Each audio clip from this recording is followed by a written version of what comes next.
Welcome to the Thing audio commentary. I'm Mike White of the Projection Booth podcast. Joining me today is the one and only El Goro from the Talk Without Rhythm podcast. Do you believe all this voodoo bullshit? Also with us is Mr. Patrick Bromley of the F This Movie podcast. Thank you for having me, Mike, if that's who you really are. We are here to discuss John Carpenter's 1982 film, The Thing. Initially lambasted by critics, it's since become one of the most beloved films of the horror genre. The film is the first of two films which could be considered remakes in John Carpenter's body of work, the second being Village of the Damned. It marks his first feature in which Carpenter didn't get a writing credit, as well as his first time shooting an adaptation of a pre-existing work of fiction. Written by Bill Lancaster, the film is loosely based on John W. Campbell's 1938 story Who Goes There, which had previously come to the screen in Christian Nyby's 1951 The Thing from Another World, which was something of a Cold War metaphor. A very Cold War. Now, while the updated version was less of an us versus them and more of a me versus everybody, it plays with paranoia and the uncanny. Let's get into the movie here, fellas. Doing the typical John Carpenter Albertus font, which I always enjoy. Can always tell a good John Carpenter film. Sometimes I even forget that this little pre-sequence is in here, because when those titles come up, that's usually for me when the movie starts. Right about here when the burning through of everything happens. I mean, it's such an easy effect, but it is so effective to just really set the mood for this film. Oh, definitely, and such a beautiful callback to The Thing from Another World, which Carpenter admired quite a bit, and drew a fair bit of inspiration, but in the best form of remakes, he definitely did his own thing with it. That whole authorial statement at the beginning, it is so true in this film. El Goro, talk a little bit about this opening shot here, because if you're noticing, we're not in a lockdown camera. We're not. It appears to be a handheld shot, which seems to be somewhat different from John Carpenter's general approach to things. So much of his camera work is all very static. It is all very controlled. This is in keeping with his sort of widescreen aesthetic. But here we actually see this traveling shot. And in some cases, I love the way that it establishes the tone of what is going on in this film. Right from the jump, things are off balance. Things are unsettled. And it is absolutely gorgeous to view. Well, it's also doing a great job of setting us up with this mystery. That so much of this film plays with mystery. And so, yeah, we see a guy in a helicopter tooling around. Okay, not really sure. He's going from point A to point B. But as soon as he starts shooting at this dog, what the hell is going on with this movie? So I love the way that it kind of pulls us in here right from the get-go. Indeed, and definitely establishes the scale of the landscape.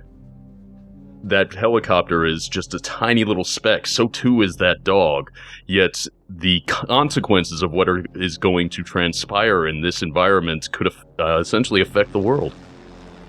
I mean, what kind of monster shoots at a dog like this? I regret the fact that most of my first viewings of this film were on TV as a kid, watching it on VHS or on cable, because obviously these opening shots in particular, later the film becomes fairly claustrophobic, but these opening shots are just made for a giant widescreen presentation to be seen theatrically. Oh, definitely. That's one of the things I've always loved about Carpenter is these widescreen compositions. He was definitely reaching back to an older style of filmmaking that he admired. And much like you, I watched these on television first, and you really do not get the effect of it until you see it as it was meant to be seen. I don't know if I've ever seen this one on the big screen, but this kind of begs to be seen that way.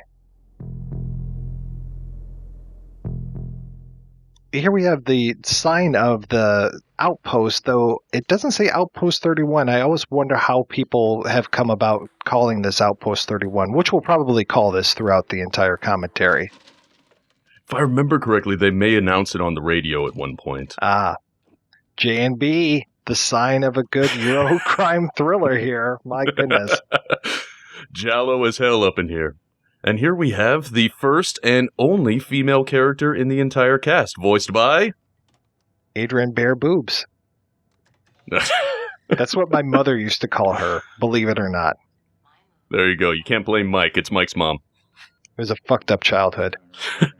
Yes, the only female presence in a camp of all men, and setting us up with, we've seen a couple of the guys, but here we're actually spending some time with this character who we soon to learn to be McCready. And this really kind of shows his entire personality.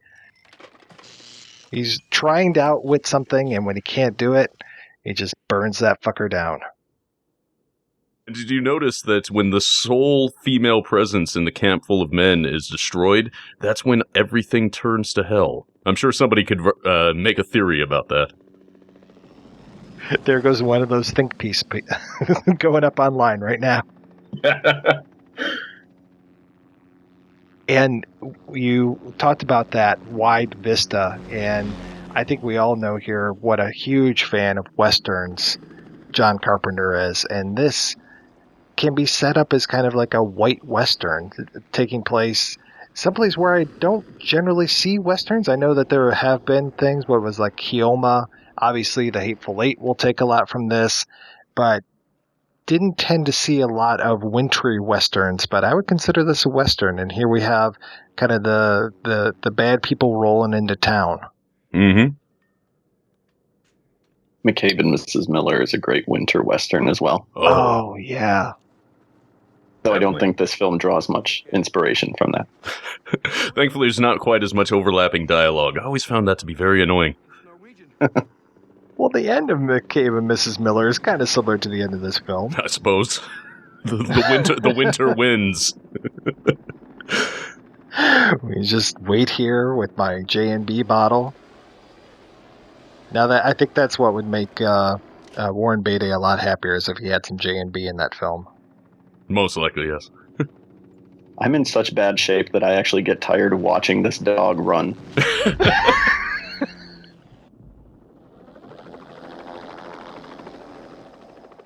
We have this mystery. Why the hell are these guys being so mean to this dog? And they are just pursuing the shit out of this thing. Why? What is going on? Why can they be so mean? And here we go. We're going to have our friend Donald Moffat save the day with his, as they call it, his pop gun, which is fantastic. He's being set up as the role of authority, which is soon to be usurped at every single turn. And I love the fact that if any member of this expedition actually spoke Norwegian, they would know exactly what is going on with that dog. And if any audience member knows what speaks Norwegian, they know exactly what's going on, and they've had the ending ruined for them. Oh, there he goes. Oh, yeah. Our first fatality. I've also wanted a pair of sunglasses like this, by the way.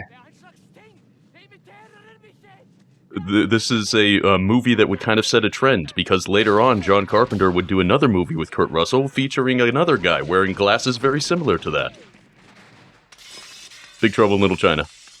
Yeah, oh, okay. I thought you were talking about those awesome sunglasses that Rowdy Piper would wear.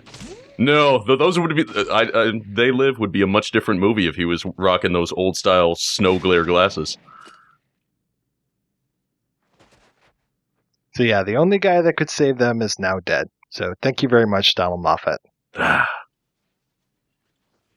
really like how the film too begins basically in media res, where we're just dropped into this situation. It doesn't go through a lot of character introductions, with the exception of McCready, who we're introduced to playing chess.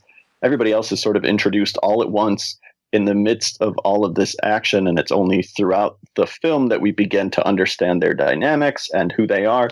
And almost just as that's happening, we're also calling into question, well, wait, is that who that, like, I just got to know this guy, and now I'm not sure that's who this guy is. And it is remarkable that they're able to make these characters as distinct as they are, because we know nothing about these guys, about their life prior to the events of this film, as you were saying. And yet, as we go through, we know, and we don't get, these any sort of grand exposition scenes. It's like, oh, I got to get out of this situation so I can get home to my wife. No, but still, we have these very well defined and very engaging characters. It was interesting. Bill Lancaster's script for this actually had a page at the beginning to go through every single character and to give those little, just thumbnail backstories and why everyone would want to get away to a place like this or would need to get away to a place like this.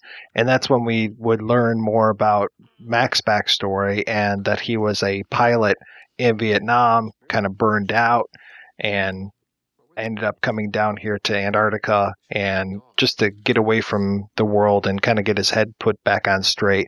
I don't know if 1982, I know that's a couple years north of Vietnam, but I think had this been made a few years earlier, that might have rang a little bit more true, but we don't get that at all. We don't know Mac's backstory. We just know that he has an awesome sombrero. That he does.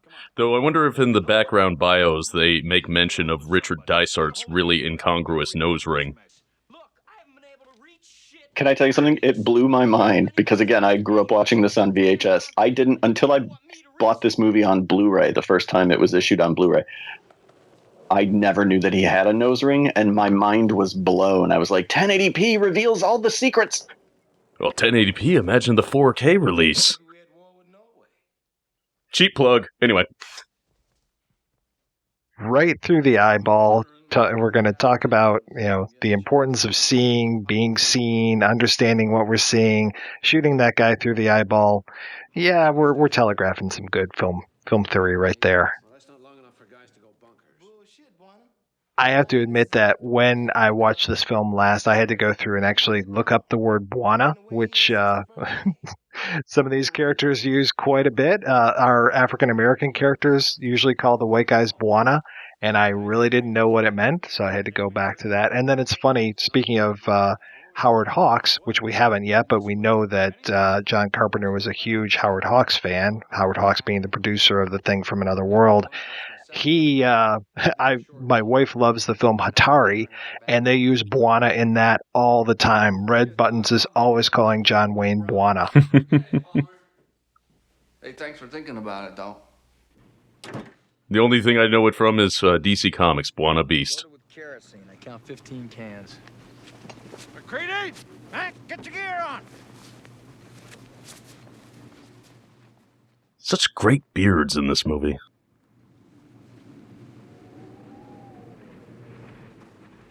Yeah, definitely, especially when they start getting the snow in them, and that nice fade to white that we're able to use to kind of speak about this whiteout.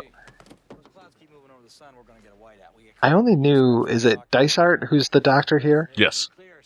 I only knew of him as being in St. Elsewhere, so him playing any sort of doctor was just kind of a natural when I saw this the first time. Though I think actually the first time that I saw this, he was already dead by the point that I tuned in. I tuned in the first time late at night at a neighbor's house, and it was right at the end. I just remember the boards coming up in that kind of underground layer, and I was a little bit more than lost, and when McCready dropped the F word, I was scandalized.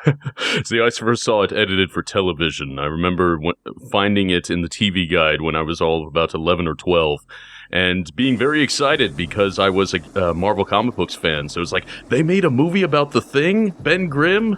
And no, my father corrected me, and it's like, no, but you're going to sit down and watch this. I have no idea what they would have edited the language to. Probably something like, yeah, well, hug you too. Was that the TV cut with, don't they tack on an ending to that? I don't remember. It's been so many years ago. The whole thing pulls back, and it's a snow globe, and you realize that it's all been the fantasy of a young autistic boy. Oh, nice. Nice call. Very good.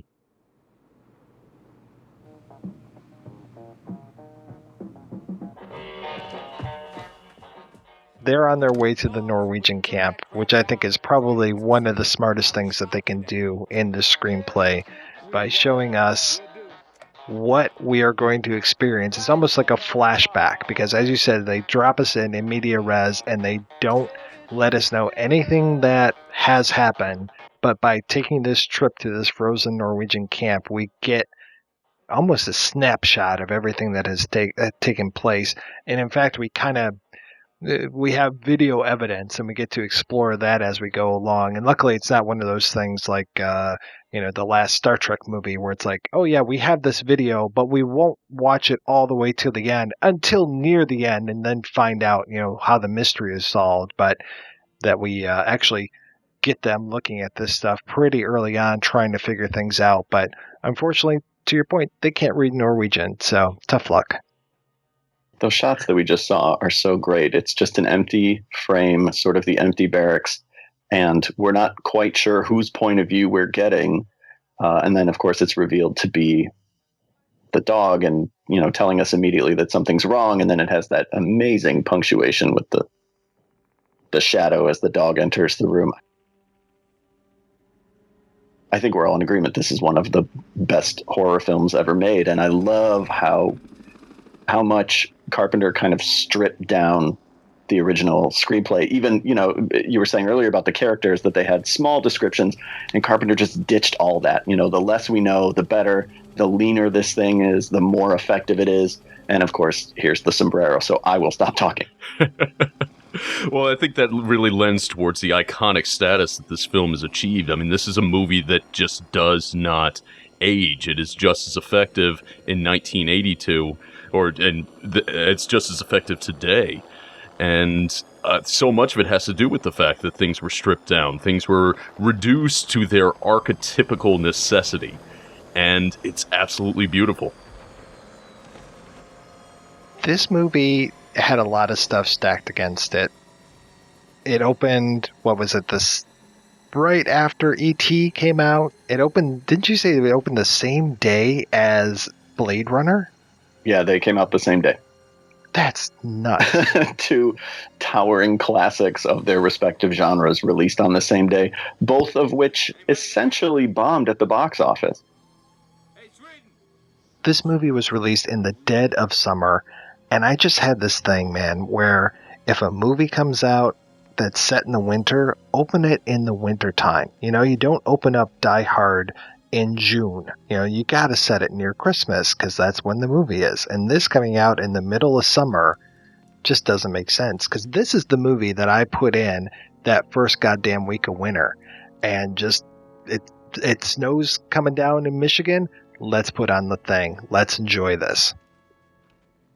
And what's interesting to think back at this film, at least, as you get older, your experiences color your perception of films, even ones that who are classics to you, ones that you've seen hundreds of times. Every time you watch it, you're watching it slightly differently. And I've often wondered if other people, upon viewing the Thing prequel, pre-make, I think we were referring to it at one time, if they have that in mind as they watch these scenes of them traveling through the Norwegian camp. For myself, not really. Because it just speaks to how non-effective and non-impactful that particular film was. Yeah, at no point if you ever say, oh my gosh, last night I was watching The Thing, no one will ever say, oh, which one? Right. Well, it's funny, I recorded a half an hour screed about that because, it's the same thing with Ghostbusters. People always ask me when I say that I've watched Ghostbusters, they say, oh, which one? And I say, well, the 2016 remake, of course. No, it's the one with the monkey, right? That one.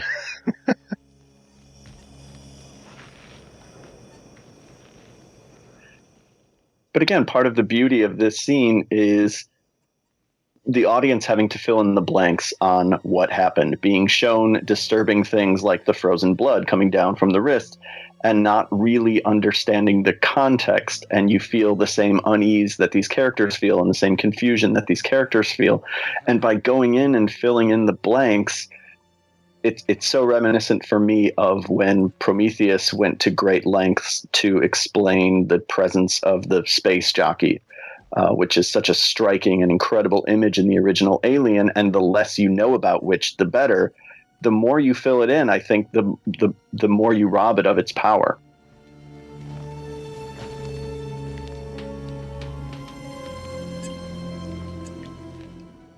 the pre-make always reminds me of Santa Claus is Coming to Town, the old Rankin Bass thing, where they go through and explain everything about Santa Claus, and it's like, oh, that's how the reindeer can fly. Oh, that's how this happened. That's why he wears a scarf. These like stupid things where it's just like, let Santa Claus be, guys. I mean, I actually enjoyed Santa Claus is Coming to Town a lot more than I did the pre-make of this one or Prometheus, where it's just like, let me enjoy, or for God's sakes, the Star Wars prequel. It's like, what's Patton Oswalt's line about, let me enjoy the things that I love. Don't tell me why I love the things that I love. Yeah. And that's the thing. Even though, as I mentioned before, it really left no impact on me. At the same time, I do not begrudge the presence of the pre-make. It's a complete non-entity to me.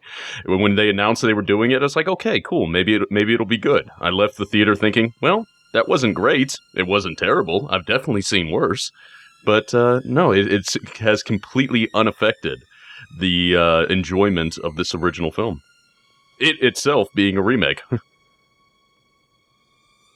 And I think that that's one of the reasons why Carpenter got so much flack when this came out, too, was because it was a remake, and remakes were not so common. I mean, people tend to forget the version of the Maltese Falcon that we all know and love was the third version of the film. But in the early 80s and the late 70s, if you were remaking something, it was, case scandale. It was not the thing to do. And to remake such a quote-unquote beloved classic as The Thing from Another World, wow, you really got some balls, John Carpenter. Yep.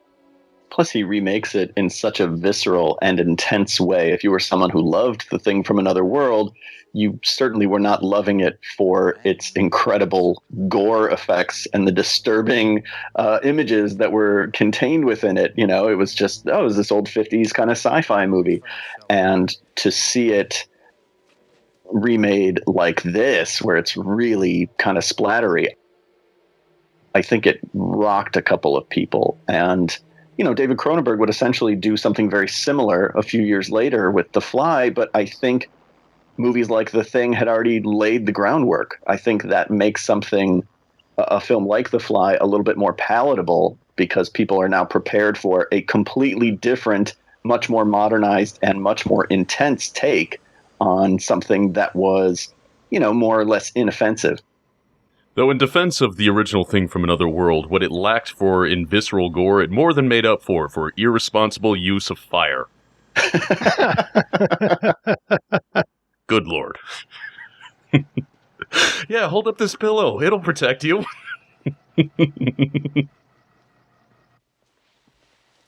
Oh, man. You ever get one of the better... you can smell the hint of the great, and the hint of the great Rob Bottin work to come ahead. We first saw it with the eye appliance on the dead Norwegian. We saw it on the frozen Norwegian in the camp with the throat slit and the wrist cut. But here, and I love the fact that while we are lingering in a sense, this is a static shot. It's not a quick edit. We still really have no sense of what the hell we are looking at. It's not necessarily smoke and mirrors. It's steam from the dead body and mirrors. Plus the retching cough of Wilford Brimley, just that says it all.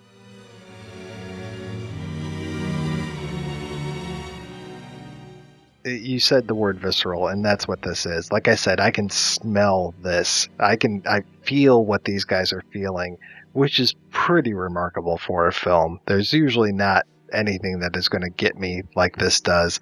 And this double face, the split face sculpture there, it's beautiful. It is absolutely beautiful. It's like Edvard Munch updated. I love, too, the way that Dean Cundey lights a lot of the effects, even on that kind of charred body, where only bits of it are reflecting the light. And there's only sections of it that we can see, but we can tell that it's shiny. And just the use of it being shiny makes it way more gross.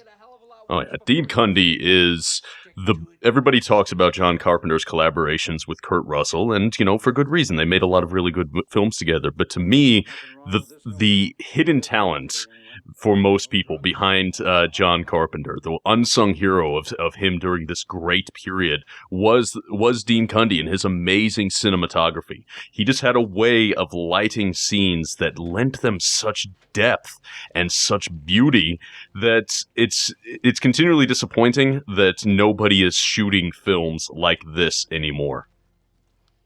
This moment amazes me because Carpenter is showing you the grossest thing you've ever seen, and then Wilfred Brimley cuts it open and pulls out the new grossest thing you've ever seen. Joe Polis, looking very unlike most people know him to look. He most famously these days, at least for me anyway, he's the guy who burned George Costanza with the whole jerk store line from Seinfeld. That's him? Yeah, that's him. That's amazing. The guy. And there's that great Ennio Morricone score. I looked around to see if somebody had written about that score because I am not a music expert by any stretch of the imagination, but it feels like you could write your thesis on that score, just the way that we have that heartbeat going throughout so much of it to remind us of our humanity. And then the idea of those chords, some ascending, some descending at the same time. It's almost like you've got the struggle between the human and the monstrous right there in the score. Indeed. And really the only thing that you would want in a John Carpenter movie more than a John Carpenter score is an Ennio Morricone score. If it's not going to be Carpenter, well, gosh, we've got Morricone. There it is. And I love the fact that Carpenter has often said the reason he scored his own movies wasn't out of some sort of auteur impulse. It was simply because he worked cheaply. So when he had the opportunity to make a studio film, with Universal with The Thing, he went with Ennio Morricone, and it came out to be an incredible, incredible score. So understated, but so evocative of the escalating dread that so typifies this movie. Yeah, Morricone essentially out Carpenter's Carpenter, which is a pretty remarkable thing to do.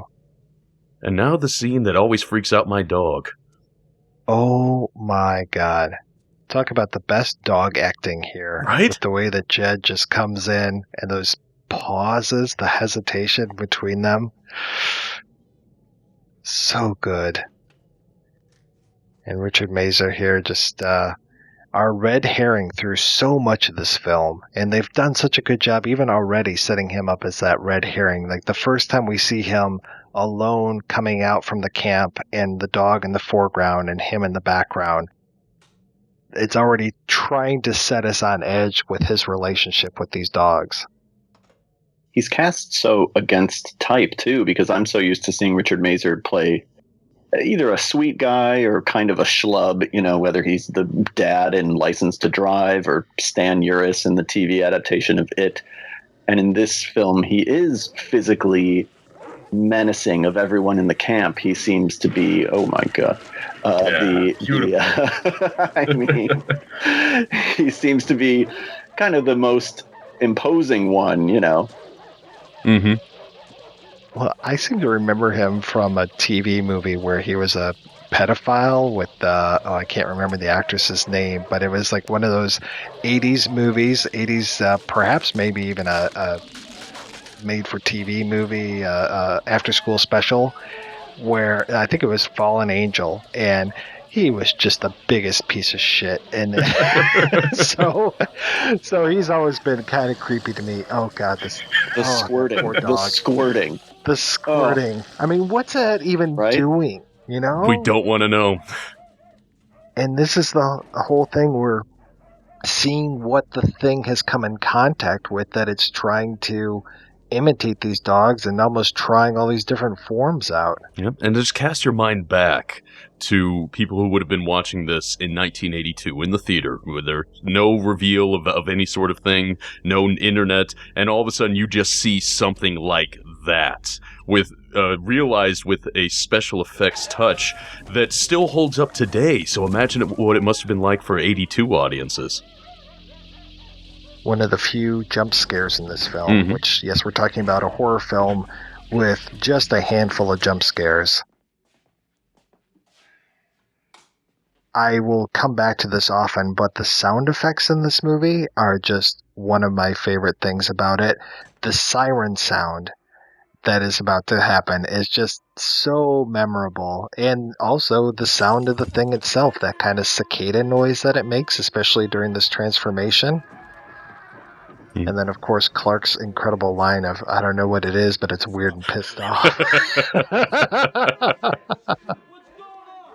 Probably, I mean, this movie is just filled with so many good lines.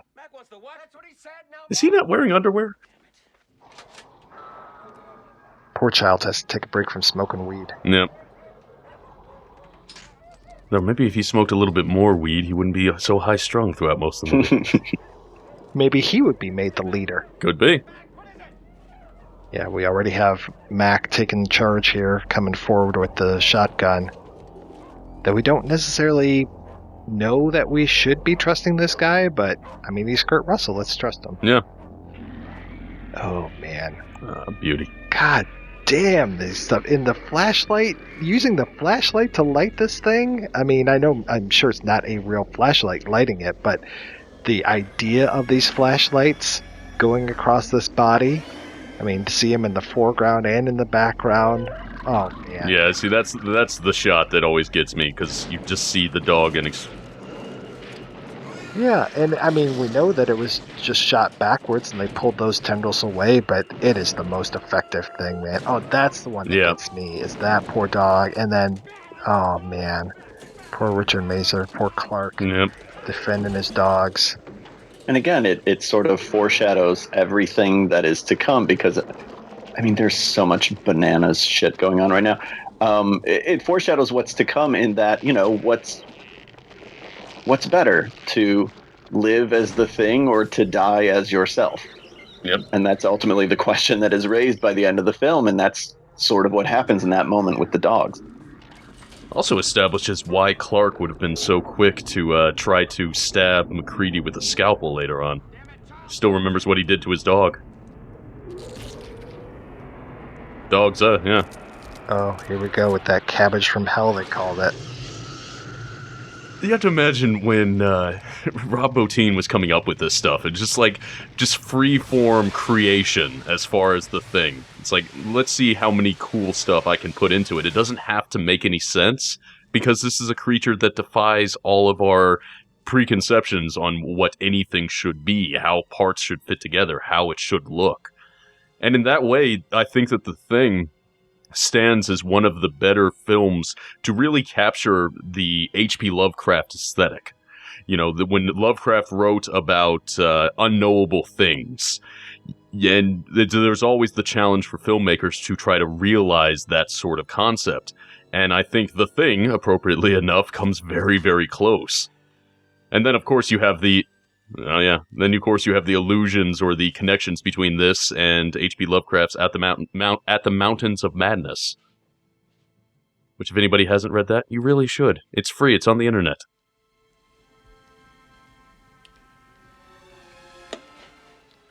There are so few horror films that have sort of followed in the footsteps of what Bottin does here in terms of this much imagination and just something that we've never seen before. Here, once again, we get Wilford Brimley pulling the new grossest thing from the last grossest thing we ever saw. But again, it's beautiful, and you can almost, it's so smooth, and you can tell what it feels like. Screaming Mad George and Brian Usna, sometimes their collaborations go for the kind of surrealism that Bottin comes up with here, but it's very, very rare. And I wonder how much of that is, different studios essentially saying, no, that's too far, bring it back. We know, it needs to be closer to reality. And there's just no interest in anything that resembles reality here. And it's amazing. Well, budgetary restraints would probably hold back a lot of people's vision. I mean, this was just the perfect storm of having the backing of a major studio that, for some reason, was banking on The Thing as being a big summer blockbuster.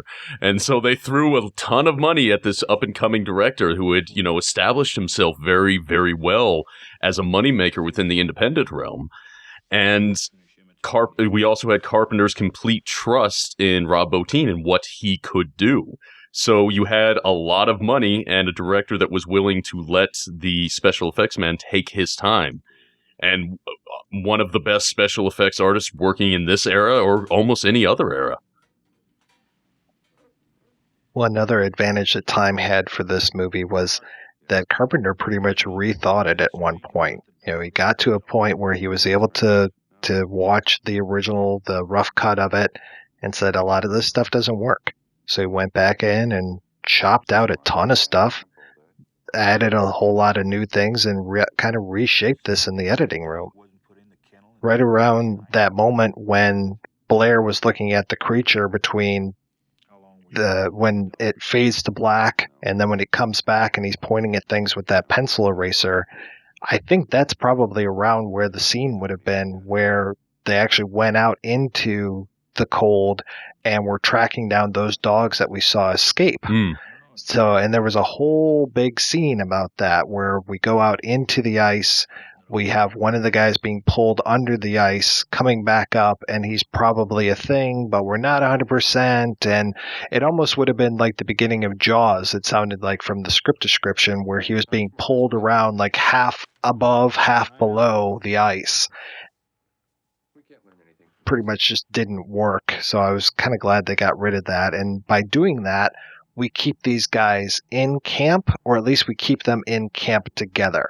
Because when they go out, they're seeing this footage of the Norwegians. They're going to go out together and look at this stuff. The only time that we've really had them break from camp was when Mac and Doc went over to the Norwegian camp. And with that, it was okay. We were following them. We knew who these guys were. We're understanding the story as they're understanding it. But now we have the paranoia, or the paranoia is starting to creep in. We have yet to really know that these things can be us. We know they can be a dog. So, had they moved out of the camp at this point, I think it would have been bad for the tension. Oh, definitely. And it would have been too close to the scene with the dog. It would have felt like the film was too relentless.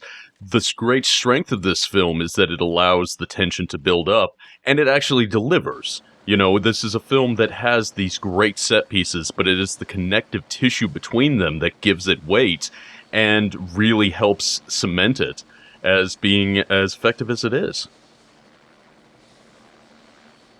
And those shots in that video recording were a nice kind of throwback to the original Thing from Another World. Yep. You just know one of the Norwegian scientists was talking about that dingy broad back on the camp. That was period-specific dialogue. That wasn't a manifestation. I have to put in that a caveat. Well, and I think even the kids that Laurie Strode was babysitting were watching the Thing. They were. On Halloween night. These kids are awesome. Which was kind of nice foreshadowing of what was to come with Carpenter's career. Mm-hmm. Another good fade to white. Sorry, I thought more of these guys went out here, but we've got a good group going. Yeah.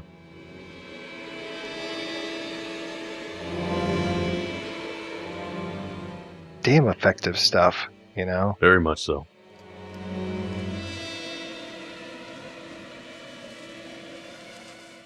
And I thought that this ship was already blown up by that Mary Elizabeth Winstead from that pre-make. Dang it! We just established that the pre-make doesn't matter. Oh, okay, all right. It's pretty smart, man. You put these guys in these big coats, just throw a sombrero on one of them, and you go, "Okay, stuntman, you are now Kurt Russell." Yep. And I love the fact that essentially, if you follow through the proposed timeline of the films, by this point, Norris, Charles Hallahan's character, is most likely a thing. Plus, he's the only one whose silhouette has that big fuzzy hair that we saw in the shadow, so it makes sense. He's probably a thing. But if you look at his expression right there, you can't tell if it's, just natural human curiosity or amazement of what he's seeing, or if it's, almost nostalgia about the spaceship he had to leave behind. But what it really helps establish here is just how much of a surprise it is later when it's revealed that he is one of the things. When you are a thing, do you know you're a thing? Do you know you've been taken over? Well, see, that's the fascinating thing, because in this film, they don't really comment on it one way or the other. They talk about how the removed elements of the thing will try to defend themselves, so it's like every piece of it is fighting for its own survival. But if you go back to John W. Campbell Jr.'s original novella of Who Goes There, he established that when a thing has mimicked something, it even thinks like that something. It so perfectly imitates them that it imitates their thoughts. So that would have been an interesting element to include within this film, but ultimately unnecessary as far as the lean, mean aesthetic they're going for. Oh, Palmer. I love you, Palmer. So much own all of South America. And not to go back to what we were saying about Norris, but a lesser film, I think, because it sort of establishes him as being the first one to be taken over, at least in the timeline of what we are allowed to see. I think a lesser film would have then revealed him to be the thing first. We would have just followed that order. And Carpenter is constantly playing with expectations and timing in this film. And obviously, I think we'll talk about that again during what I think is maybe the greatest jump scare of all time, the way that he plays with timing, but it's constantly subverting your expectations in ways both small and large. You buy any of this, Blair? Kind of shifting our narrative over to Blair. He's the one who's figuring this stuff out. He's been the one also who's been with the creature, the bodies, I should say, so much. This was added after Carpenter saw the original version of it and said that he had to make things a little bit clearer to people. And I'm glad, that this isn't beating us over the head. I think that this is pretty, I can't say subtle, but, first off, it's some of the most amazing computer animation that I've seen since maybe Jurassic Park, but... And people complain about CGI now. Yeah, exactly. This is what we had and we liked it. I think I played this video game. I keep waiting for the little triangle thing to come out and start shooting these things. Somebody needs to recut this with sounds from asteroids or space invaders. I mean, this really spells it out for us, but I don't care. Yep. I'm really okay with that. This plays into, I think, Elgoro, one of your favorite scenes with Blair going insane. I think that's probably... and you can't even say that he's insane because the guy's doing what he should be doing. But it's a way that Carpenter kind of knocks you back on your heels. We are so primed that this sort of character archetype, the kindly old scientist who knows what's going on, that we're primed that, he might act harshly, but to freak out in such an epic fashion the way that Wilford Brimley does, who even at this age, he just seemed like everybody's grandpa. It really just makes you realize there is no safe harbor in this movie. Everybody can be taken down or taken over in one way or the other, whether it's literally taken over by the thing or just taken over by their own fear and mistrust of everyone around them. Well, and that's kind of what we were playing around with when we were talking about the thing organism. that every little piece, every cell, every microbe of the thing is out for number one, that it is only supposed to survive. That's every piece of it. That's its raison d'etre. And if we think about that in terms of this camp and these guys, if they're out for number one, they're screwed. And they need to work together. That's the only way that they're going to be able to survive. And that is 180 degrees diametrically opposed to what the thing is about. That it is all about looking out for number one. And this being shot or coming out in 1982, I mean, we are in the me generation here, guys. This is the thing is almost like one of those New York stockbrokers that's just looking out for its own interests. I love the way, though, that this film almost plays in opposition to something like any of Romero's Dead trilogy, which is about, there's this external threat. We are locked together in this claustrophobic place, and hey, the real bad guy is each other. And the thing certainly has those moments where tensions boil over, where Blair kind of goes crazy or Clark pulls the knife. But for the most part, it is about these people trying to work together, trying to do the right thing, not really turning on each other. There's definitely mistrust and paranoia, but it never becomes about one of them chasing the others around with an axe or something, where suddenly the other men become the true villain or whatever. That the thing is always the villain, and that they do have to work together. And so much of the themes of this film that we will see pop up throughout Carpenter's subsequent career, which is interesting because one of the major themes that he'll explore frequently with Kurt Russell is the idea of the iconic loner, the self-sufficient man, Snake Plissken being the best personification of this. Whereas this film is really just about the breakdown of society. The fact that what this functional group is essentially tearing itself apart. And the only way that they can survive is by ultimately trusting each other enough to fight against that common enemy. But so much of this, it does feel like a counterpoint. It does feel like it's another, I don't know, movement within Carpenter's themes that he likes to play with.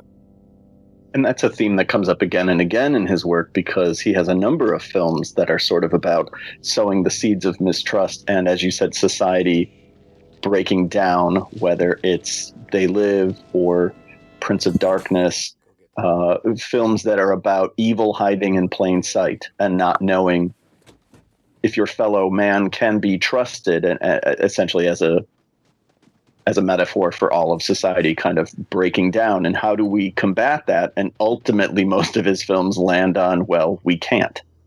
Yep. Which is why I love that this is the film that kicked off the Loose trilogy, his Apocalypse trilogy.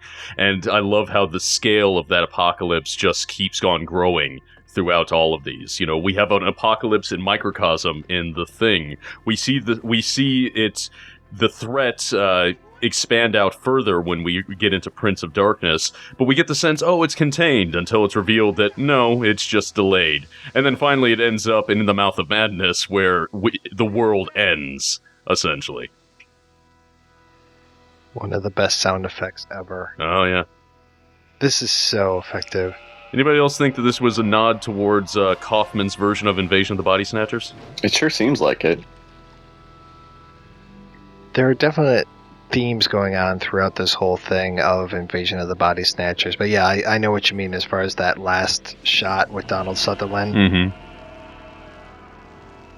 And that's the thing, too, is that I like that these guys, because right now, there are probably more people that are things than just that one person.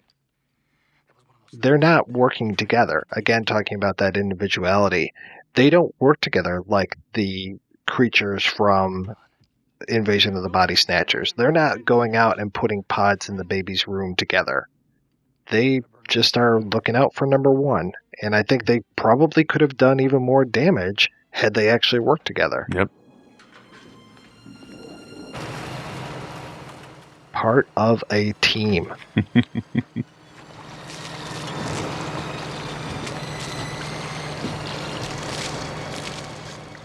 All about the fire. Burn everything down.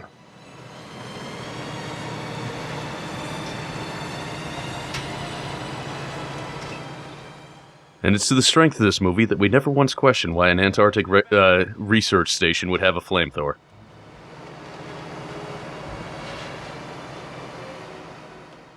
Yeah, we were talking about how this movie was shaped in the editing, and going back to Lancaster's script, it was interesting to read that script and see some of those notes in the sidelines where he would actually have either him or Carpenter or somebody had actually written down in the margins horror beat, jump scare, horror beat, those kind of things. And then we actually ended up with fewer of those in the final product than were actually written in the script, which is very rare. You would think that they would be putting those in like crazy, but I think that's part of the effectiveness of this, is that it runs at a different rhythm than we would normally be used to.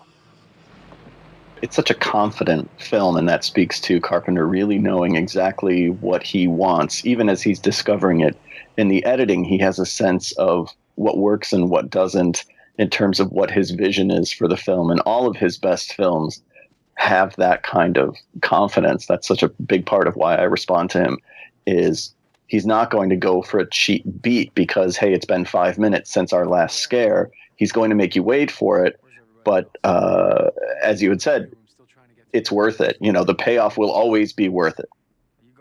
Yeah, and confidence is such a great word for that, because, you will find films even to this day that aspire towards a more deliberate pace.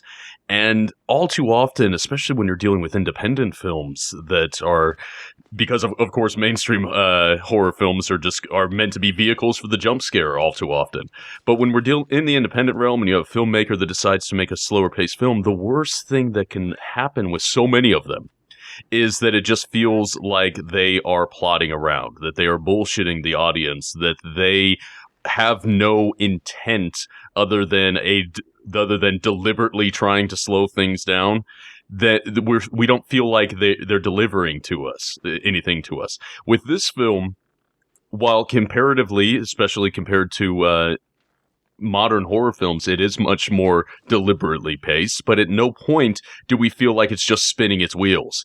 It has a purpose, it has a method behind its pacing, and it delivers. Yeah, there's no scene in this film that you can watch and go, why was this in here? I don't understand why this was in here. Ah, the Blair freakout. Oh, yes. So good. Sympathetic favorite, but yes, this scene, for whatever reason, I just love crazy Wilford Brimley. Wilford Brimley with an axe is always good.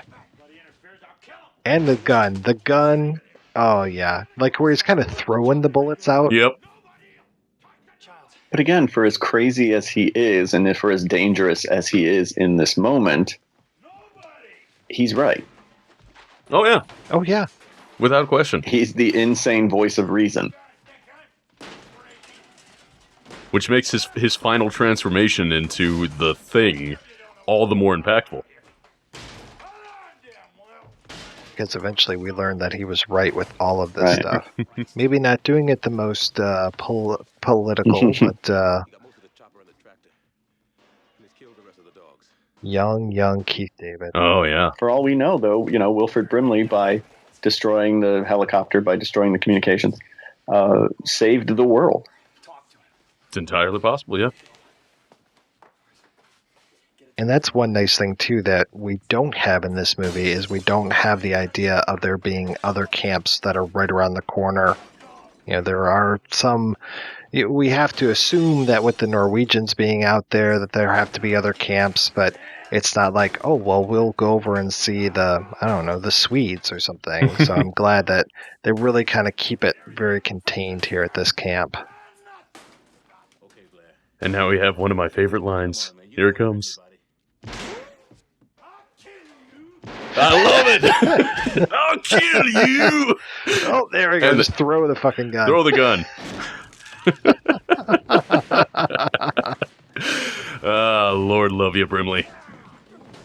And it's nice going back to that Norwegian camp. They had that nice shot of the axe in the door, and we had the axe going in that table. And then in one of the versions, we even had an axe going through who was a Norris. So that there's a shot out there of him hanging from a door, looking very much like one of Michael Myers' victims. Mm. And so it was actually it wasn't Norris. I take it back. It was Fuchs. Fuchs, yeah. That's how he's dispatched. Whereas in this one, he commits suicide by fire. Allegedly.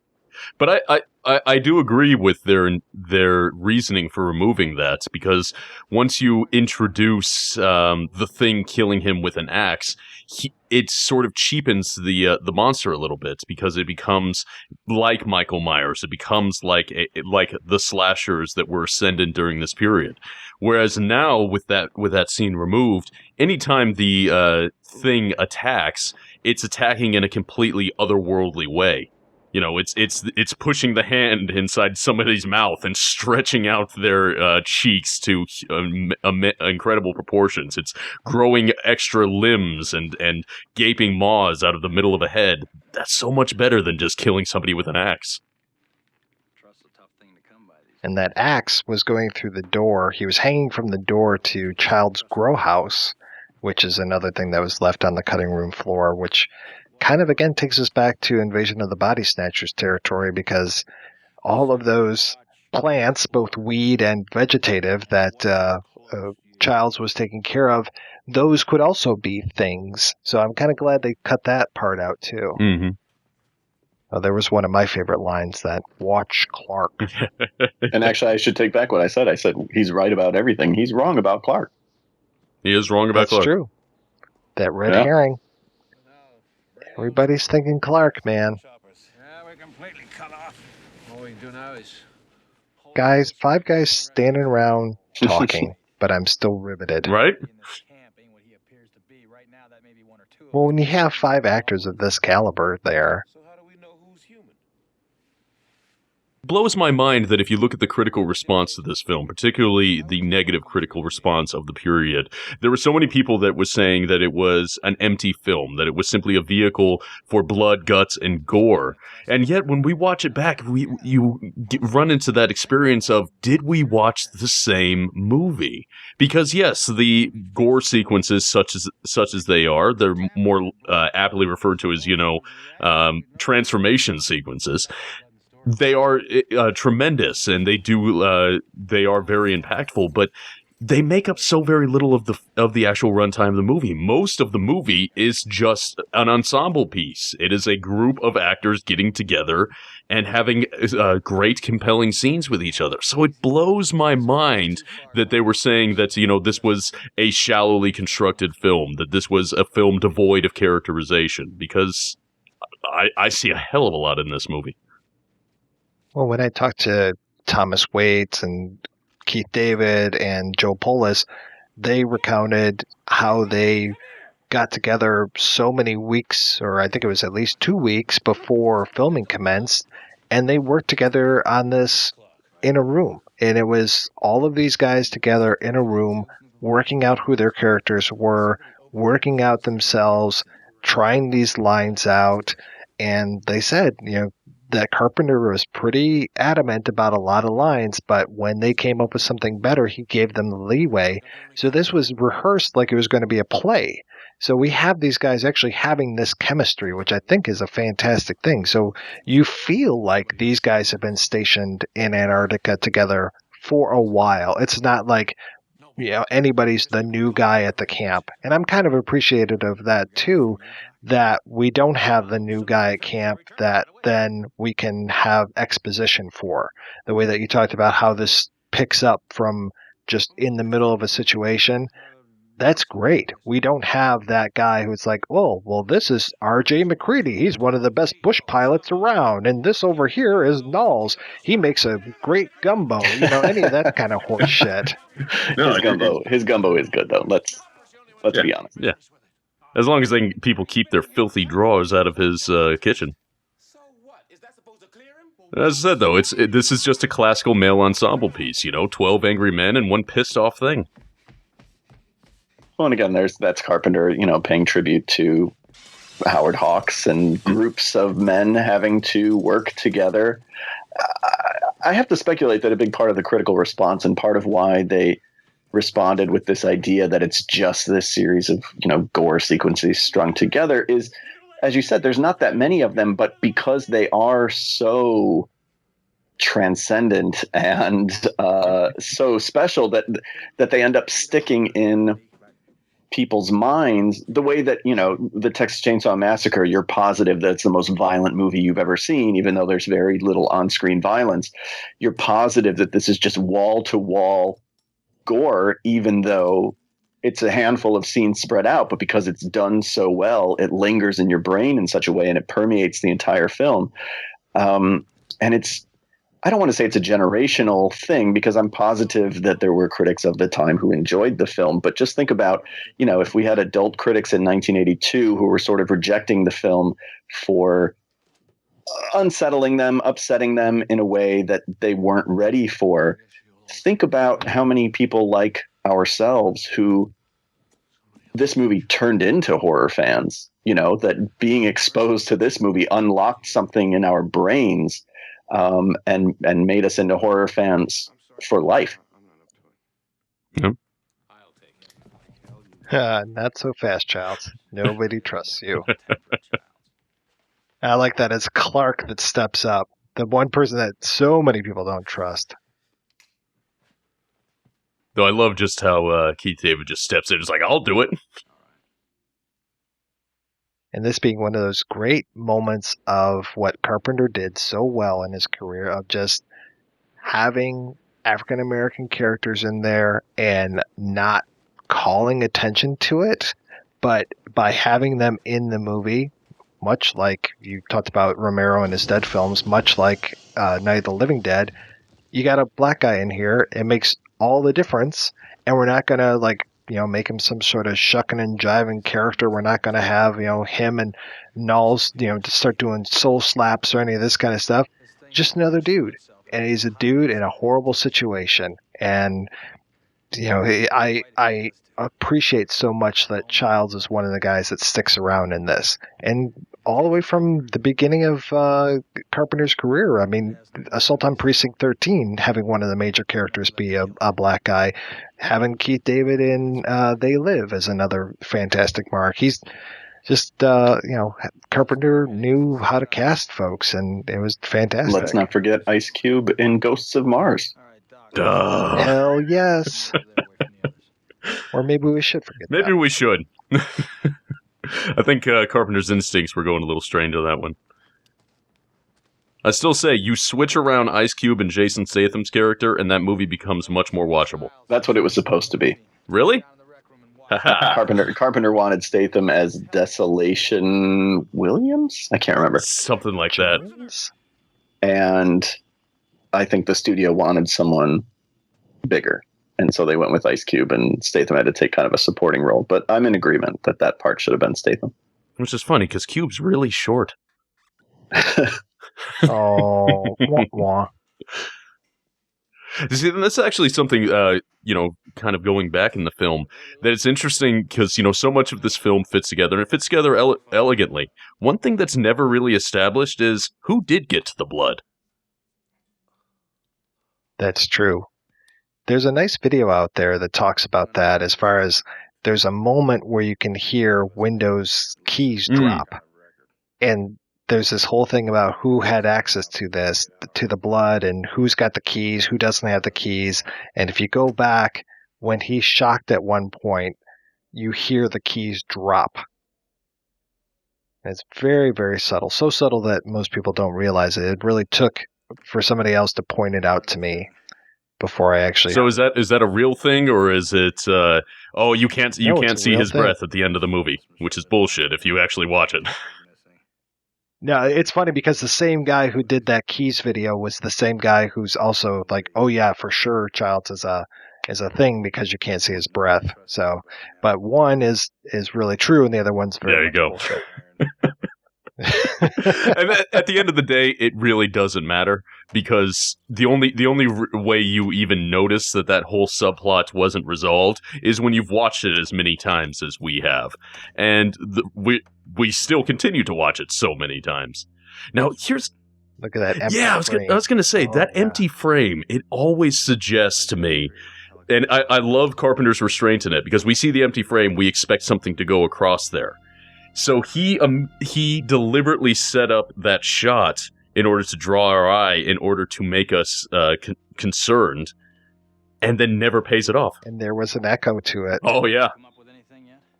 In the next shot, the echo to there with Fuchs in the foreground and Mac coming in the background was very nice. That's a trick that he carries over from Halloween. He does that so beautifully in Halloween, just that empty frame where you're always waiting for something to come into it, and he keeps making you wait.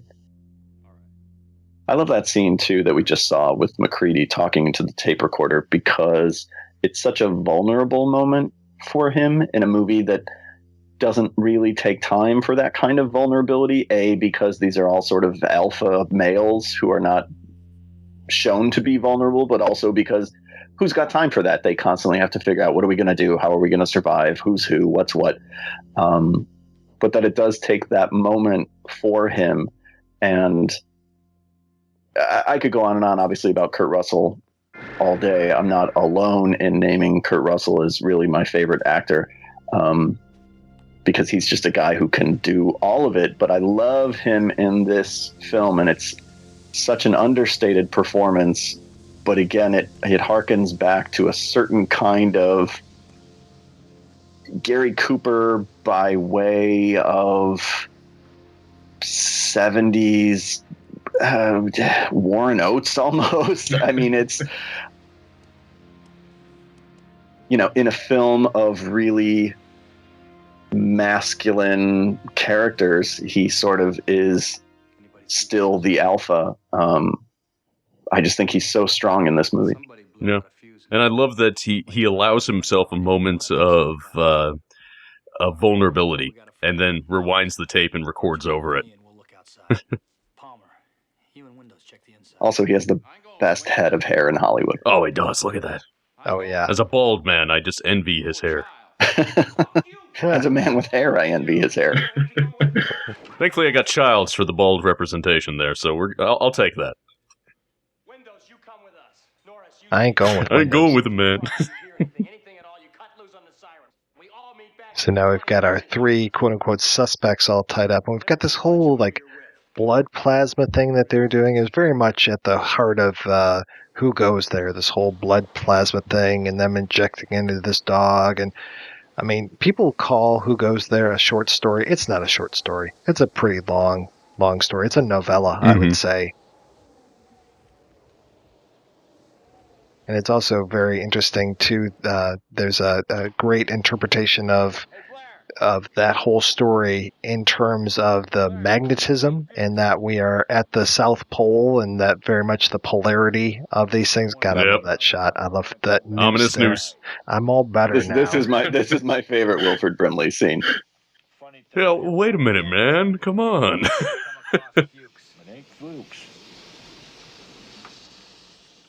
And that light there on his face, between the blue light from the outside and then the red light from the flare being represented there. So yeah, nice. Well, it's that orange and teal aesthetic almost, which unfortunately has taken over movie poster design. But here, I'll allow it.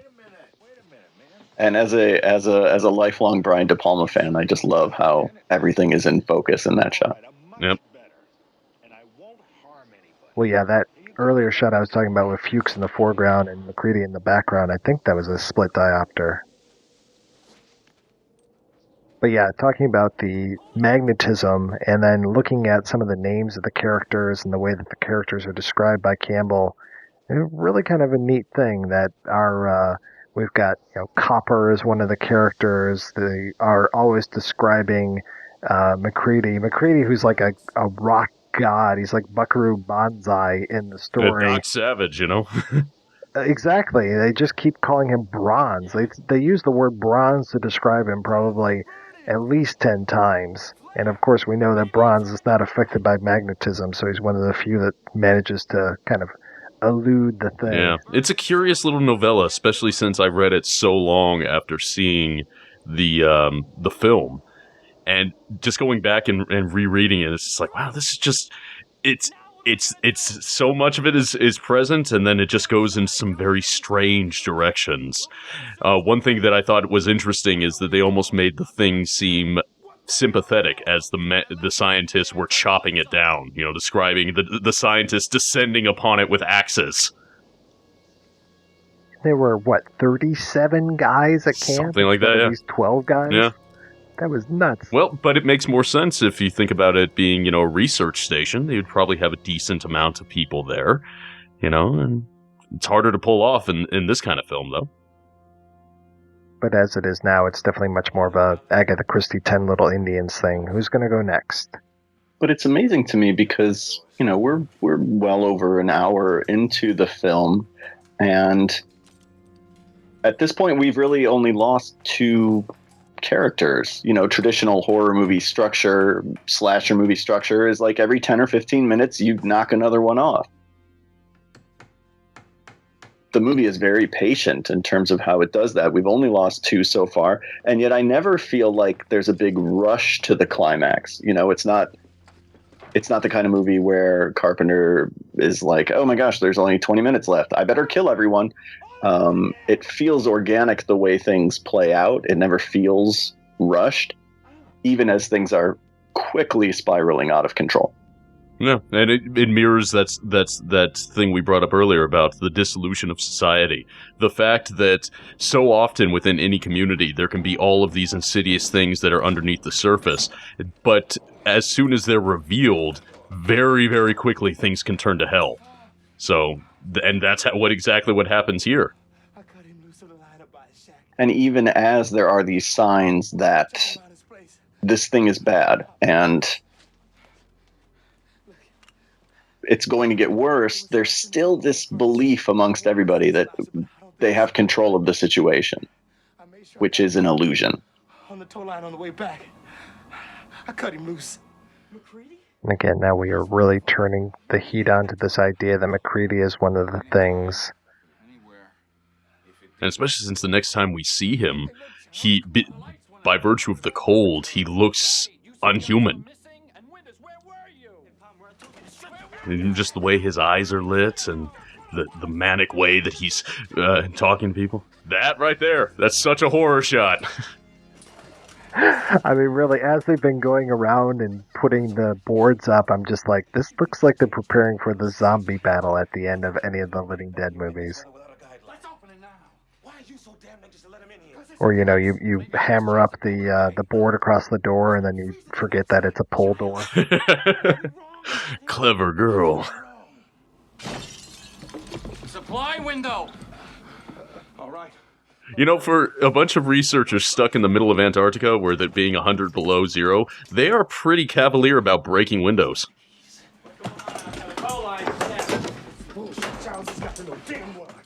Also, R.I.P. Windows. Yeah. I wasn't even going for that, but well done there. Though it took me forever as I was watching movies, as the years go on, to connect the fact that Thomas Waits, who plays Windows in this, also played Fox in The Warriors. Just didn't put it together. Who had the most ignominious death in The Warriors? This is what happens when you piss off the director. Back off. I never knew that story, and I always thought it was so odd that he's the only one of the Warriors who dies pretty unceremoniously, and then I found out it was because they didn't get along. You asshole. You'd have done the same thing. Don't argue with him. You know, with all of these fashions that come in and out of fashion, I hope the big puffy vest from the 80s comes back. Oh man, I could definitely see myself sporting that. I mean, it was kind of the triple fat goose look, wasn't it? Anybody touches me, and we go.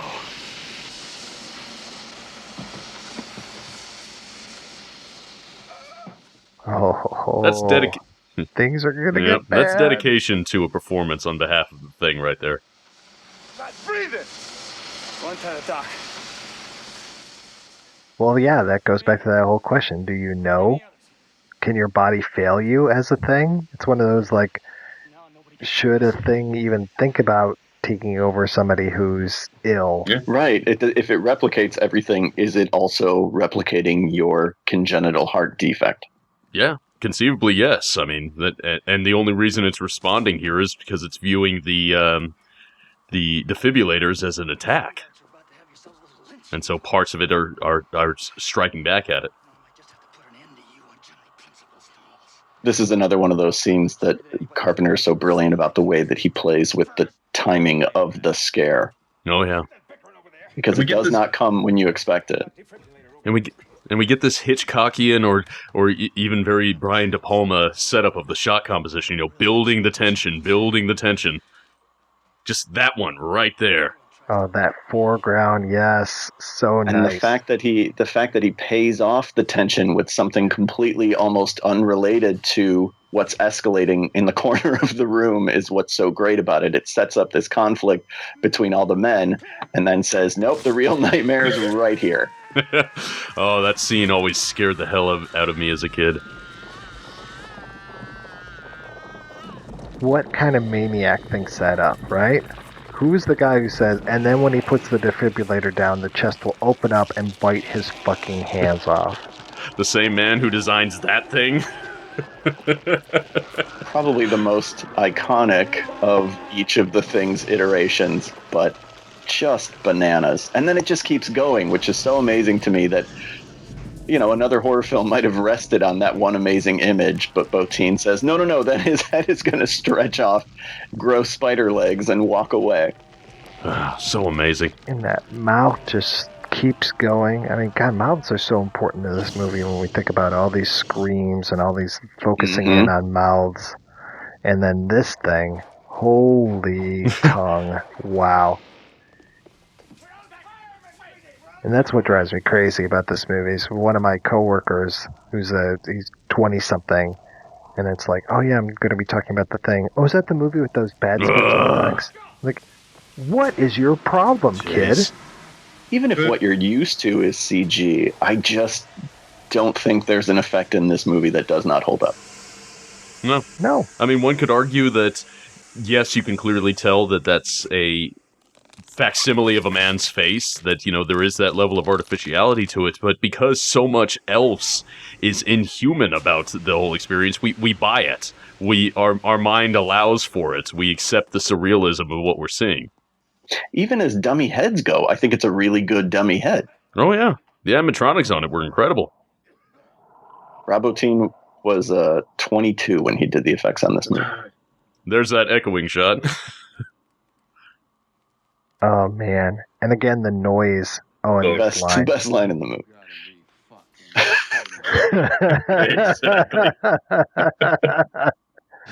But that is the perfect line to say. Screams that it gives. And I love it because it doesn't feel like a one-liner. It doesn't feel like a cheap gag. It just feels like after what they just put the audience through and what, by extension, these characters have gone through, what else can you say at that point? It is a completely organic reaction. It's not a character stepping outside the film and saying something funny. For your health. Come on, let's rush him. He's not going to blow us all up. It's so natural to the Palmer character. No, wait a minute. The way that Mazer looks here, he's so pale. He looks like he's dead. Which is why we could totally buy him being the Thing. And, you know, he kind of has this weird way of speaking as well that they established earlier. It's a weird sort of cadence to him. Yeah, and it makes sense with his character that he is much more comfortable with these dogs than he is around humans. but it throws them off from the rest of the group, and there we go with that scalpel in the foreground again, and that nice blue light coming in. I guess you do. Oh. Sorry, Clark.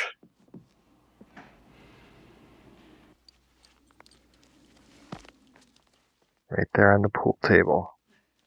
I mean, truth be told, one could make the argument that Blair was right. You know, MacReady really should have watched Clark very closely. Yeah. You get stabbed. All right, now the construction of this scene, just the whole buildup of the testing of it, I love it, and I love some specific moments of it. Because even though as time has gone on, and I've learned to spot the effect, as it were, when you spot the effect, you can appreciate it, and you can appreciate what they were doing in order to set up the effect. And we'll get to it when it arises, but this is one of the best scenes of tension to be found anywhere within the horror genre, in my opinion. I dare somebody who has never seen this movie not to jump when we get the reveal. You see, when a man bleeds. That nice kind of tracking across those guys and the way that the camera pulls itself from one person to the next. I mean, Cundy is just in top form in this. Crawl away from a hot needle, say.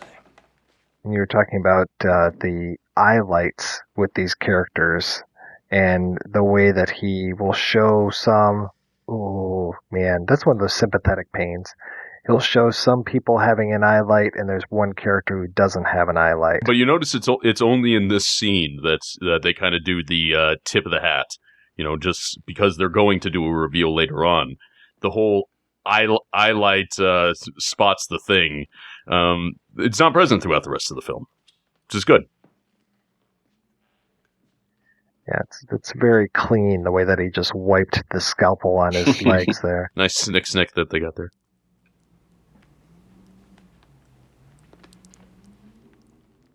This movie came out in 1982, and we're just a few years shy of the AIDS crisis. Now, AIDS definitely was happening at this time, but it wasn't necessarily noticed by the mainstream. And this is one of those strange cases where you can look at this movie that's happening as the AIDS crisis is happening and kind of look back at it and say, this looks like it was about the AIDS crisis, just because of the whole idea of the blood, the infection, the men alone, all of these kind of things.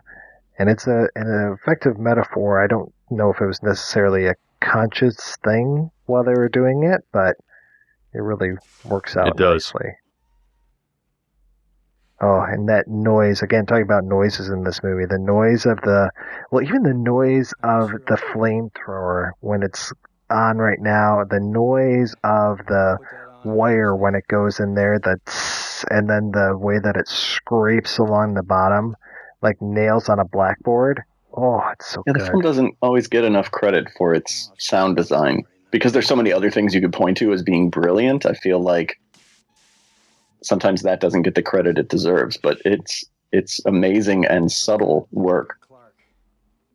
You can see here in these close-ups that Palmer is the only one without the... Okay.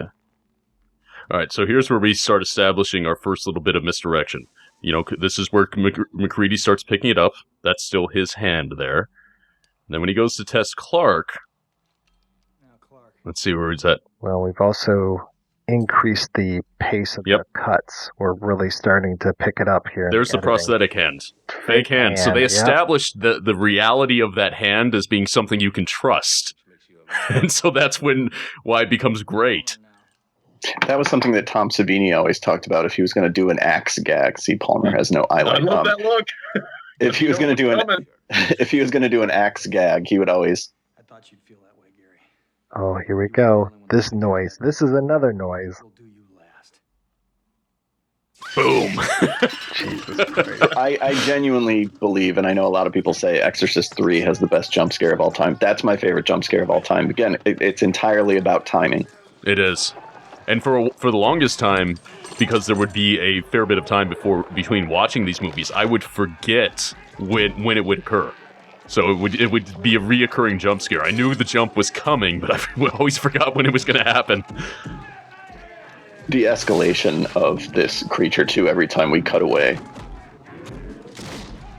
And there we go with talking about the magnetism and things that are topsy-turvy in this world. Windows, you're useless. And this thing, let's just turn his head into a mouth. And all the gore and the blood. Just so much fake blood. I love it. Slipping on it. Which is funny because, what we're seeing is the goo from the thing, but we don't see a whole lot of gore from the actual people that he's eviscerating. We're not seeing Windows' head getting smashed. When he's thrown over there, he's mostly intact. He's covered in goo. But yeah, here's a nice little callback to Thing from Another World. Can't make a Thing movie without having a full body burn. Always appreciate those. And again, with those amazing cries from the thing. That sound design again. Oh. That wall was pretty thin there, Mac. No wonder it's so cold at camp. Boom! We all know what a job Kurt Russell did channeling Clint Eastwood in the Escape from New York, and him throwing around dynamite totally reminds me of Clint Eastwood in some of those spaghetti westerns. Oh man, there goes all our board games. Man, could you imagine being that stuntman? Yeah, sit in the corner and we're gonna hit you with a flamethrower.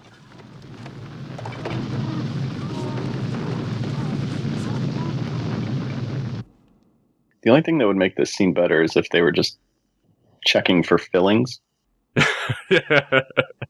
Oh, God.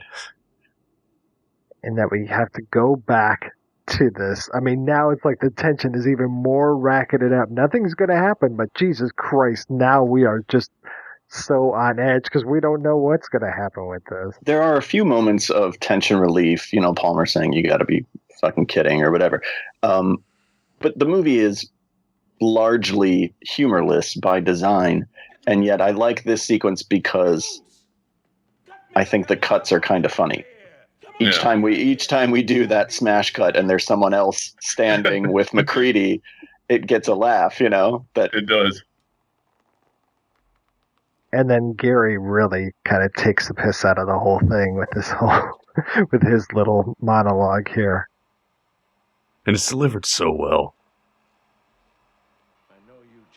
This is, for me, the best sequence in the entire film. And, I think this is pretty much a perfect movie, but this is the best sequence in the film.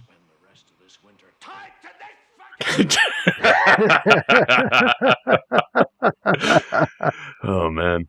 And I love the casting of these guys, because with the exception of, say, like Kurt Russell, none of these guys are conventionally attractive actor types. So they cast for personality. They cast for interesting features. And in that way, it feels reminiscent of the Thing from Another World, where, you had, the attractive, what was the name of the lead from that film? It's been for a while, but, you had your leading man, but they were surrounded by a stable of interesting character actors, interesting faces. And I like that they continued with that in this movie. It's not like, again, the remake where there were a lot of hot guys running around, And a lady. Right? Well, you have to have a final girl in a horror film, right? No one wants to see a man dance. And now we're continuing. I mean, this movie, the pacing is so amazing. We're turning it up even more. You thought things were bad before. Well, let's see what Blair's up to. Oh. And I love that so much of it is left mysterious. We know he's building something here. And in a lesser filmmaker's hand, there would have been a tendency to give the final Blair Thing some sort of monologue, to describe the Thing's motivations or anything like that. No, we don't get that. We don't get any explanation. It is left mysterious. And that's one of the reasons that, again, I keep returning to when people talk about Lovecraftian films, why I consider this to be one of the best examples of it, because even though it seems explicit, there is so much mystery behind The Thing. It's just very compelling. You want to know why I built this ship? It is so I can go back to my Well, couldn't you just people. imagine, a final Wilford Brimley thing? It's like, you don't understand what I am. I have seen 1,000 worlds and blah, blah, blah, blah, blah, blah, blah. You could almost imagine that happening. I would have gotten away with it if it weren't for you meddling scientists. Go eat your oatmeal. Something he's been making. It's a ship of some kind. Can we talk about how beautiful this Oh, set yeah. is here, too? And these things it's like garbage cans. He's using all of these found scraps of stuff. I just hope there was good ventilation in that set, because flares give off a lot of smoke.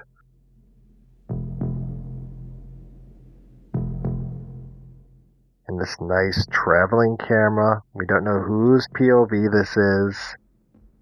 Which again harkens back to those scenes of the dog early in the film. Well, and even it goes back to Michael Myers in the first Halloween and just observing, his sister and going around the house. It's so smart the way that they do this. And we also get the heartbeat now, as the lead up to the final confrontation. Guys, come here. Come here. I remember as a kid always being confused because we don't see Knowles' death. He just disappears from the film. And then the next time I feel like I saw T.K. Carter, he was showing up on Good Morning, Miss Bliss. The prequel to Saved by the Bell. So is it possible that Knowles got away and just went to work at a middle school in Indiana?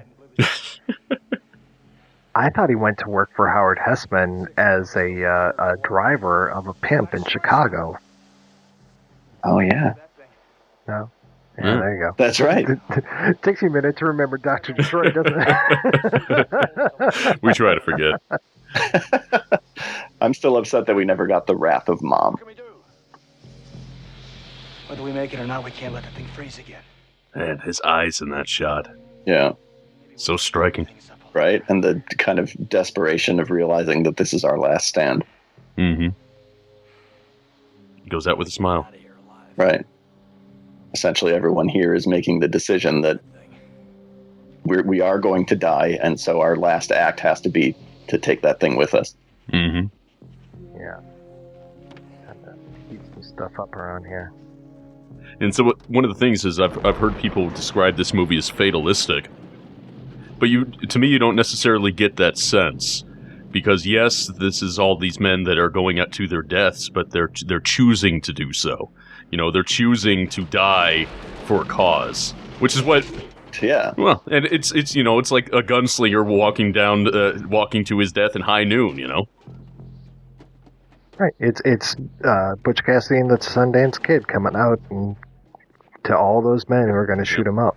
And I think that's why that, even though the constant line is Carpenter always wanted to make a Western, but never really made a Western, that didn't, those sort of Western aesthetics, that Western psychology that's found throughout so many of Western protagonists, they informed his protagonists as well. They are adhering to this kind of cowboy code.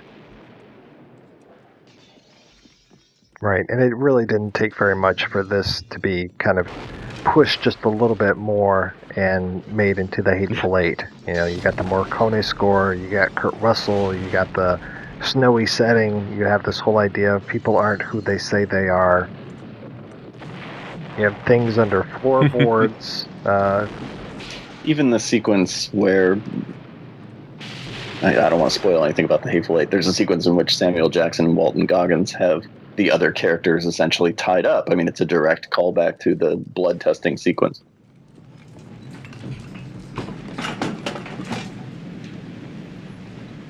Generator room. But no, that's definitely not the case. It's not influenced by it at all.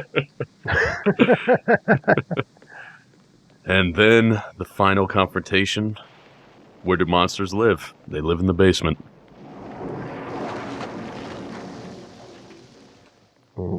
Again, this set, how cold it all looks. I mean, I'm sure that's just all sprayed on there, but then having this dripping water and the steam, everything just is working together to make this one of the creepiest places on Earth. And what's remarkable is we never see this area of the camp at any other point in the movie. There's no little one moment where somebody's working on the generator, establishing it, or anything. And in some ways, that feels like a violation of cinematic law that you have to establish these sorts of things. But no, and that makes it all the creepier because this is unknown territory for us as the audience. Right, we've already gotten all of these shots of these guys running up and down these hallways, and the confinement of the hallways, not knowing that underneath there's this much wider area. The generator's gone, Mac.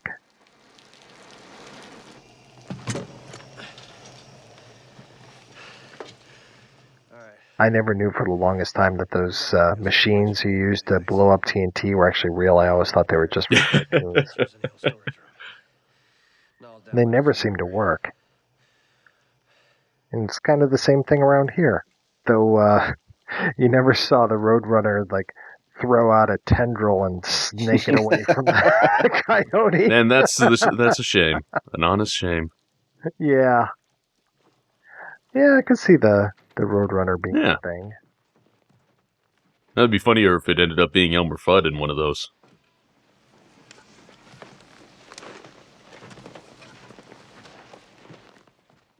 That's when Bugs Bunny looks at the camera and says,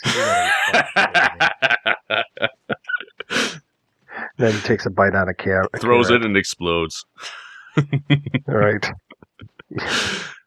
Yeah, well, well, fuck you too. No, I can't do a Bugs Bunny impression. Now I just want to see somebody reanimate that. Hopefully somebody's listening to this commentary that has animation skills and just will remake certain Looney Tunes shorts. See, again, the hands in the mouth.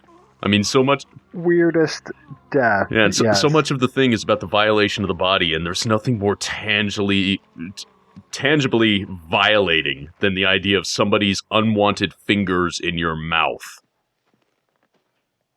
Well, again, with the mouths, I mean, so much, like I was saying earlier, so much of this movie is about mouths.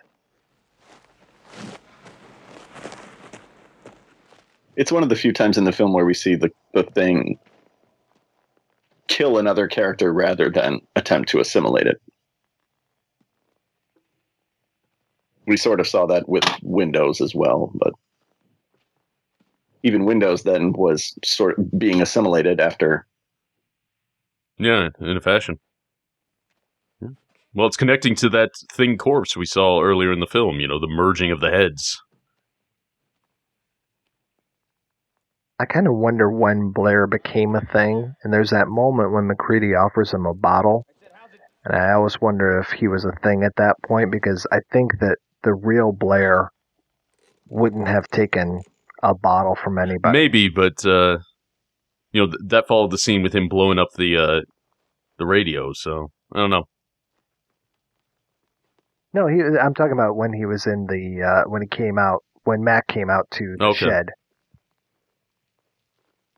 When he gives him that great line about how trust is in short supply around here, old boy.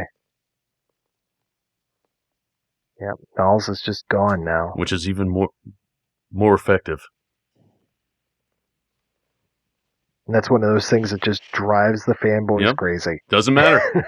How dare you have ambiguity in your film? I need to know everything. I've seen plenty of films where things are not answered, where I do feel unsatisfied, but that has never been my feeling watching The Thing. The questions that are left unanswered have never left me unsatisfied. There's that thing about we'll make a very clear hole under David's chin in Alien Covenant, and then somehow it's not there later when Walter ends up being David. That bothers me. But things like Null's disappearance, Fuchs' disappearance, that we don't know for sure who's a thing and who's not at the end of this, I'm absolutely fine with that stuff. I think it's because they don't make such a big deal about pointing something out and then not following through with it. And now we get one of the other great lines in this film. Which again doesn't come off like, 80s action movie posturing. That really, MacReady has been established that feels like something he'd say. And then we go all the way back to the beginning with him pouring that drink inside of the chess master. Right. I can't beat you by logic, I'll just blow you the fuck up. I love, too, that the big confrontation at the end of the film is essentially the Brimley monster popping out of the floor and then being blown up. Most horror films, the language of horror films is Act 3 finds the protagonist being pursued for about 20 minutes. And as much as I love horror films, I tend to check out during those sequences because they're all the same. This movie, it flips the script by having them essentially pursue the monster for those 20 minutes, albeit, slowly and more deliberately. And then the confrontation is very short-lived. We don't get shots of MacReady running away from this thing chasing him while the floorboards all explode behind him. And it pops up, he blows it up, the end. And that's all you need. Right, exactly. And he's not walking away from that explosion in slow motion as the guitar comes up.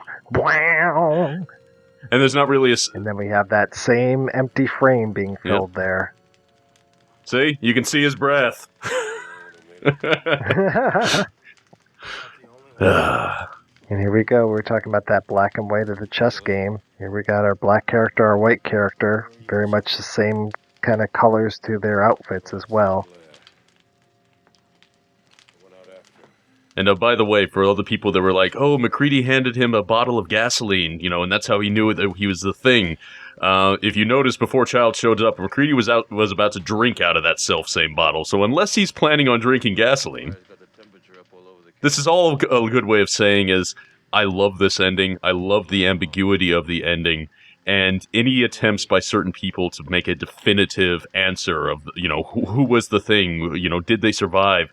I think they're doing themselves in the film a disservice because the final note that they end on is such an incredibly strong one. You don't need a resolution. And if you find yourself needing a resolution, man, that's a level of pedantry that I just can't square with. I don't need to know if Deckard is a replicant or not. I can hold those two ideas in my head at the same time. That some days I think he is, some days I think he wasn't, and I'm fine with that. One of the great last lines in any movie ever as well. Is this final act heroic or cowardly? No. Because if one suspects that the other is the thing, he's essentially allowing him to be frozen and potentially thawed out somewhere down the line. Well, like you said, they don't really know one way or the other. And at this point, they're just tired. Well, we do get to see the continuing adventures of MacReady in those Dark Horse comics. They're of varying quality, but fun for what they are. Now, I read through those, and yeah, there were a couple that were pretty darn good. And a couple that stunk on ice, which was very appropriate for this movie. Well, even just looking at the idea of this being an apocalypse in microcosm, there's something very compelling or very appealing to me about the idea that even as the world burns around them, the last two men will just share a drink with each other and just accept it.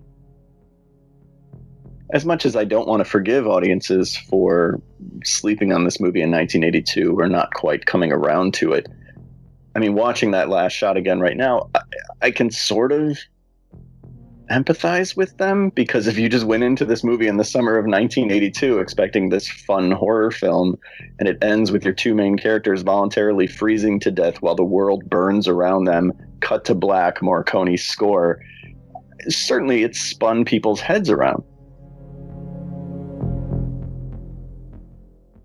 Yeah, there are very few movies that end as bleakly as this, and I really appreciate that. It's a punch in the stomach, man.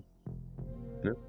And I think it was that final punch. I was going to say that this is a film, we were talking about how interrupted or didn't adhere to typical horror cliches, and so many horror films will end on that stinger. Especially in the post-Carrie world where, with the hand coming out of the grave or Jason Voorhees jumping out of the water.